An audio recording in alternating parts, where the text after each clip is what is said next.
இப்போ நான் அந்த பீர்க்கங்காய் தக்காளி எல்லாம் வச்சு ஒரு கிரேவி ஒன்று செய்ய போகிறேன். அதுக்கு கொஞ்சம் எண்ணெயை ஊற்றி சோம்பு பட்டை கிராம்பு போட்டு தாளிச்சிட்டு ஒரு 3 மலை வெங்காயம் கட் பண்ணி வச்சுருக்கேன், அதை சேர்த்துக்கலாம். அதில் ஒரு 3 பீர்க்கங்காய் அதை வந்து தோலை சீவிட்டு நல்லா நீளமாக கட் பண்ணி வச்சுருக்கேன், அதையும் போட்டு வதக்கிக்கலாம். 3 தக்காளி சேர்த்துக்கிறேன்.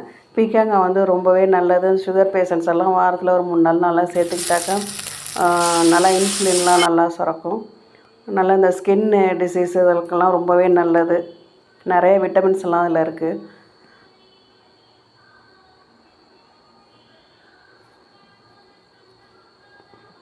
நல்லா இதுமாரி நல்லா வதக்கிட்டு கொஞ்சம் உப்பு போட்டாக்கா நல்லா சீக்கிரம் வதங்கிடும். நல்லா ஒரு மூடியை போட்டு மூடி வச்சிட்டோம்னா நல்லா வெந்து குழஞ்சி வந்துடும்.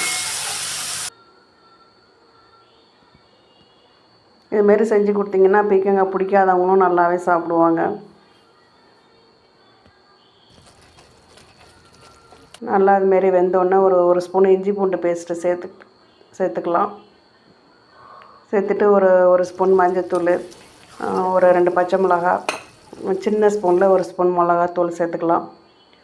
ராயஸ் சிக்கன் குழம்பு மசாலா ஒரு டேபிள் ஸ்பூன் சேர்த்துருக்கேன். அதையும் போட்டு நல்லா பச்சை வாசனை போகிற வரைக்கும் நல்லா வதக்கிக்கலாம். அதில் நல்லா வதக்கிட்டு தேங்காய் பால் இருந்தால் ஒரு 1/2 டம்ளர் இறக்க போகிறப்ப ஊற்றிக்கணும். அப்படி இல்லைன்னா தண்ணி ஊற்றிக்கலாம். நான் வந்து தண்ணி தான் சேர்த்துருக்கேன்.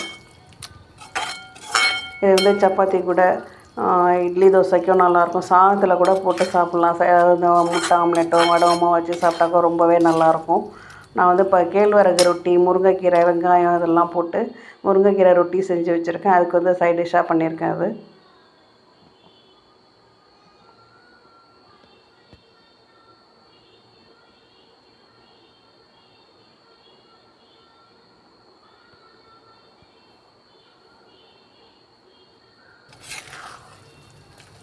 அவ்வளோதான், பீர்க்கங்காய் கிரேவி ரெடி ஆகிடுச்சு.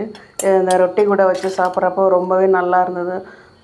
அதுக்கு நல்லா சூட்டபுளாக இருந்தது. தொட்டுக்கிறதுக்கு நல்லா கொஞ்சம் உரப்பு, புளிப்பு, காரம் இதெல்லாம் இருந்து நல்லா இருந்தது. இந்த கேழ்வரகு ரொட்டி கூட ரொட்டியும் நல்லா மெலிசாக சாஃப்டாக இருந்தது.